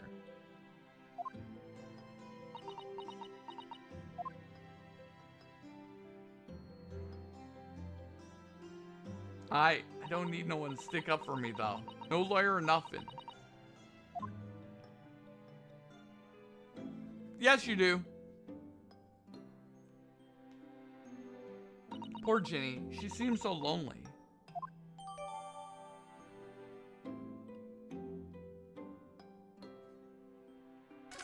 Well, at least this should mean we can investigate the scene at Windabanks now. Yes. And perhaps we can come back to visit Jing when we're done there. Feel like we finally cracked Gina. She's opened up to us at last. Now I have her representation papers. No one else knows just what a responsibility that is. Anyway, for now it means Inspector Gregson can't stop us investigating Windabanks. Although, something tells me he's not going to be happy about it.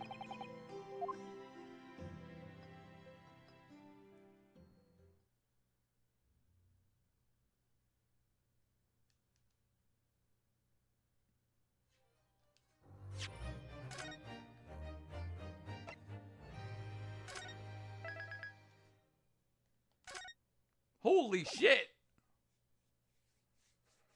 16th of April, 1:26 p.m. Windabanks Pawnbrokery.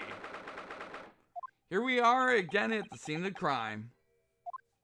Now to thrust these representation papers in Gregson's face and see what he makes of them. Hello again, Inspector. Do you have a minute, please? What is it now? You should go home and get some rest. Here you are, Gregsy. Here are representation papers. Your ladyship! How? I don't believe it. How the devil did you get that stubborn little rag of bash to sign that? I salute you. That's good work, that is. I can see you've been very busy here as well. How about some tea? It's a special blend designed to relieve fatigue.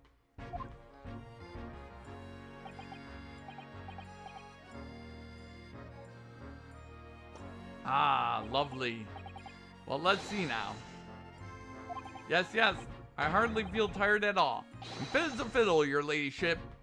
Would it be alright if we investigated the scene of the crime then? Do as you please. You know where it happened. Through the door behind the counter. That's where I discovered Mr. Windabank and Gina. Right, well, I'll be getting back to business then. Will you be investigating the storeroom as well, Inspector? If I'm perfectly honest, we need to wrap this up before long. Can't afford to spend too much time on it. But there are so many articles to go through, it's taking forever, even with the lads working around the clock. Which is a problem, because there's another case the yard needs to investigate urgently. That must be what Lord Strongheart meant by far more serious matters before. So what I'm saying is, don't get under my feet, sunshine. Come then, let's not waste any time.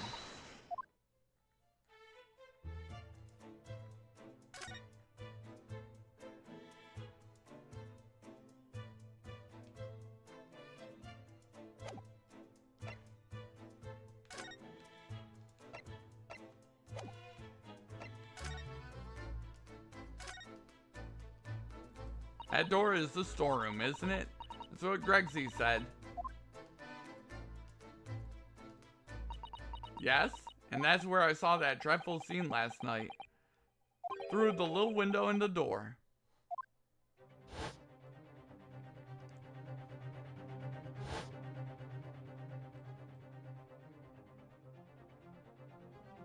Mr. Windibank face down on the floor with Gina beside him. As the accused's legal representative, you have the right to examine the scene, Mr. Naruhodo. You must make a thorough investigation. Yes, of course, and we will. Behind that door, that's a real scene of the crime. Don't worry, if there are clues in there, I'll find them.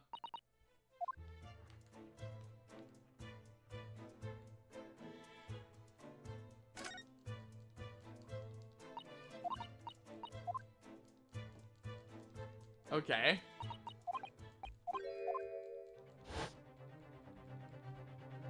God damn it!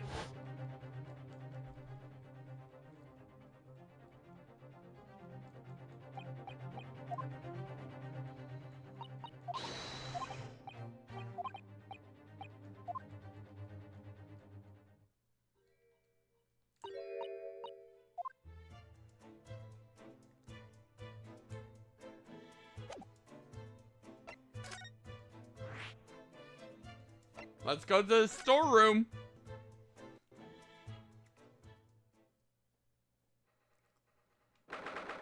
Windibank's storeroom. Poor Iris. She's clammed up completely. Iris is bound to find this difficult.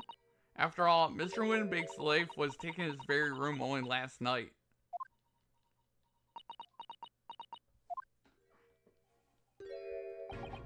Ah! Wait, Inspector? What is it now, Sunshine? You took one look at me and tried to run away. You think Scotland Yard Inspector would run away from some jumped up little defense lawyer, do ya? Well, I've never seen her ladyship looking like that before is the thing. I didn't know what to say to her. So you weren't running away from me, you were running away from a 10-year-old. I'm afraid this is all a little much for young Iris. Some gentle reassurance might go a long way, perhaps, Inspector. Eh?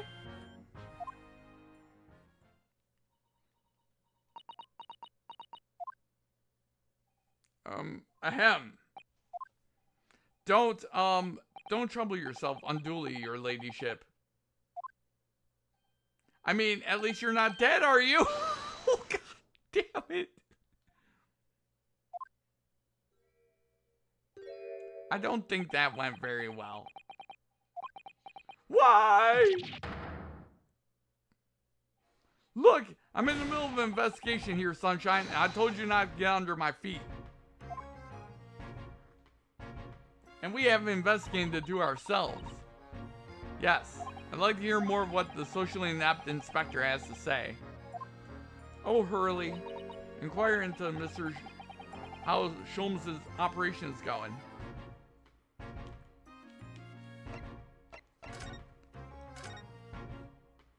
So, Inspector, what do you make of the crime scene here? Sure, you got eyes, don't you? Use them. This is what it looks like, nothing more, nothing less. Iris, you lend me a hand? So, Gregsy, what do you think of the crime scene here? Oh yes, your ladyship, do allow me to humbly explain. Last night, shortly after the hour of 1 o'clock in the morning, Scotland Yard police attended the scene. And the one and only door to the storeroom was found locked from the inside. So it's locked from the inside. The lock appears to be broken now, though. Was that the police officers doing? Quite right, ma'am, quite right. We took the liberty of smashing the door in as humbly as possible. Oh? As you can see, the victim was discovered prostrate on the floor. Thus wise. And next to the aforementioned body, we discovered the vile gutter child. You're talking about Ginny. She's my friend, you know, Inspector. Miss Lestrade, the hapless girl, was curled up on the floor, dead to the world. She's still alive, you know. Yes, when I saw her, she appeared to be unconscious. I'm afraid to say she had the gun that was used in her hand. No. Presumably, it's the gun that's still down there on the floor now. In her pocket, we found the key to the door as well. What? The key to the storeroom? You say the storeroom had been locked from the inside, Inspector. Correct. All of which leaves her ladyship's friend in something of a sticky situation, I'm afraid. Obviously, my personal opinion is that some sort of misunderstanding. Of course it is, Inspector. Of course it is.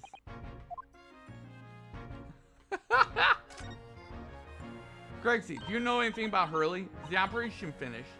Is Hurley alright, is he? Well, our thing is, don't mince your words, Inspector, please. You don't mean to say that Mr. Sholmes is... No. The operation's done and dusted. It's just that, well... Out with it! Yes, ma'am! They use something called a general anesthetic. It's the latest thing. Renders the whole body insensitive. The whole body? Anesthetize? Oh my. Is that even possible? It means the operation can be completed while the patient is fast asleep. Goodness, as the Empire of Japan, we can just manage to provide laughing gas for a tooth extraction. Trouble is, the latest thing isn't always the greatest thing, if you follow my meaning. They couldn't get the medication to work at first, so it took hours for him to nod off, or so I hear. Now that the op's finished, they can't get him to wake up, apparently. Oh my! No one knows if the anesthetic's still in his system, or the bloke's just plain exhausted. But anyway, all we can do is stand back and watch until he comes around again. Hurley. The moment he opens the eyes, your ladyship, I swear we shall get word to you.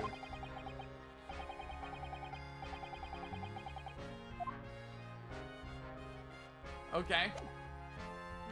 I'd like to examine shit now, please. This is a revolver, a real one, and quite possibly the murder weapon used to take Mr. Windabank's life. What's the matter, Susie? You and Runo look like you're about to faint. I've rarely seen a gun in the flesh. I've had issues with guns in the past. But anyway, we saw Mr. Windabank with this yesterday, didn't we?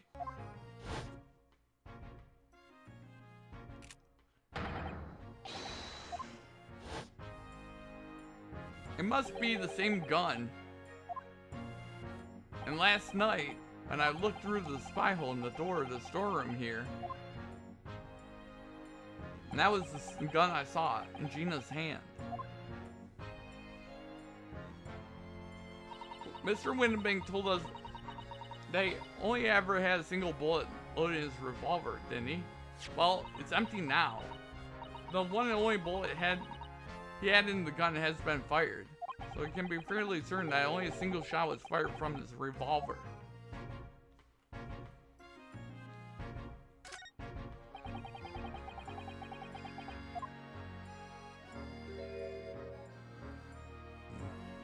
Poor Mr. Windabank. He was a nice old man. Well, he was shot just once through the heart. Most likely, the fellow died instantly. He wouldn't have felt a thing.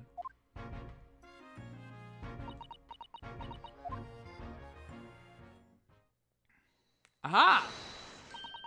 I may be able to help with that. What? There's nothing like the sight of blood to get the blood pumping, is there, Runo? I have a feeling I'm not as bloody-minded as you, Iris. I'm afraid the sight of blood makes my blood run cold. There you have it. You see, when it comes to blood, we're all different types. Yes, what a scientific observation. So you need this. Oh no, what is this scary looking thing? Really, I haven't actually come up with a name for it yet. But as soon as you can see it in action, you'll understand what it does. Watch.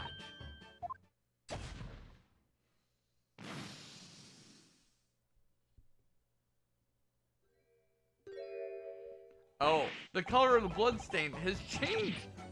There, does it make sense now? Yes, I'm starting to understand. Good. It works on the principle that different people have different types of blood, you see. Yes, how wonderful.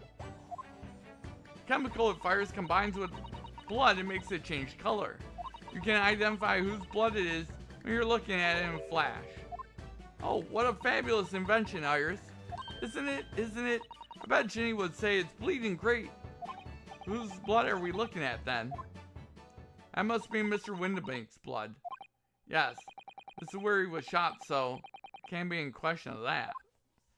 This could turn out to be a valuable clue.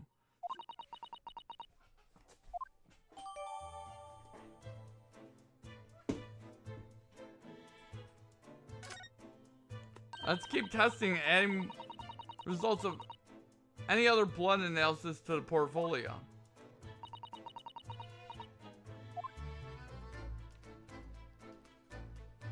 Damn. This is the only thing that shows any sign of being ransacked. Ah, what is it, Iris? That's the box file that my manuscript was being kept in. Oh? Iris's unpublished story, The Hound of the Baskervilles. Surely that's not what all this is.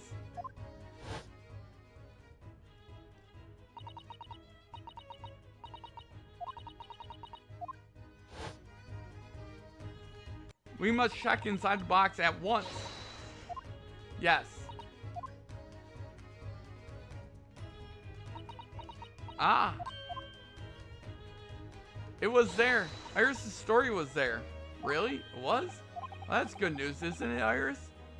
Yes? I mean, of course I believed Hurley when he said he deposited here, but still.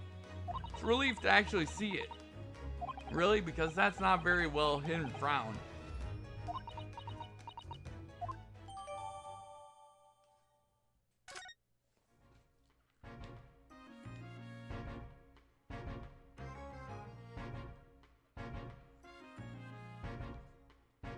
Look at all these articles. Stuff full of them. Bicycle, a gramophone, musical instruments, even some enormous paintings. Look, pieces of different people's lives quietly gathering dust in here together. Something very peaceful. Or at least there would be, if not for a chalk outline on the floor and the policeman shuffling around.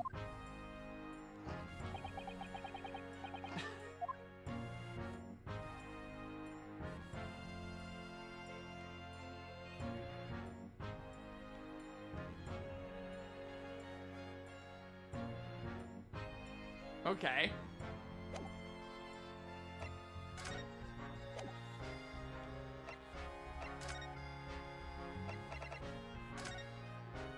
Okay, I want to actually...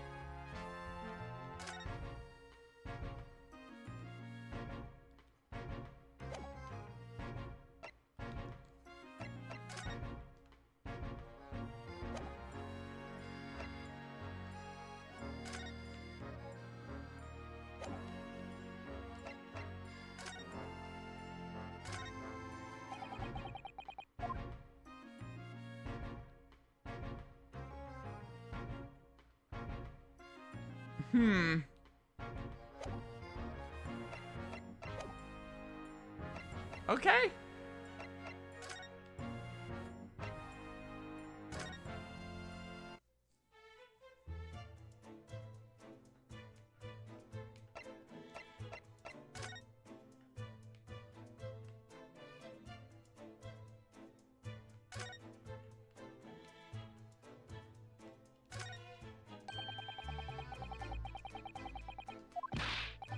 Oh God.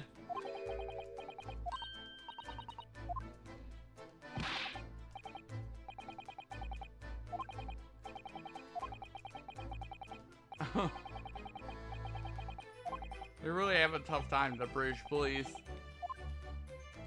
That doesn't stop us investigating, though, does it?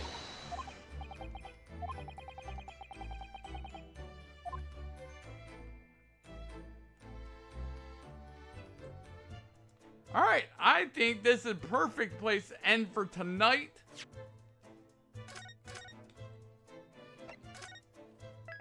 We're still investigating. We'll continue investigating on Wednesday when we investigate more of this case and then we possibly go to trial. Who knows? So thank you to GFX, thank you to Bjorn, thank you to everyone. Scotticus as well for hanging out. Thank you to everybody. And yeah, I'll see you guys on Wednesday when we do more of this game. I'll see you guys then. Bye.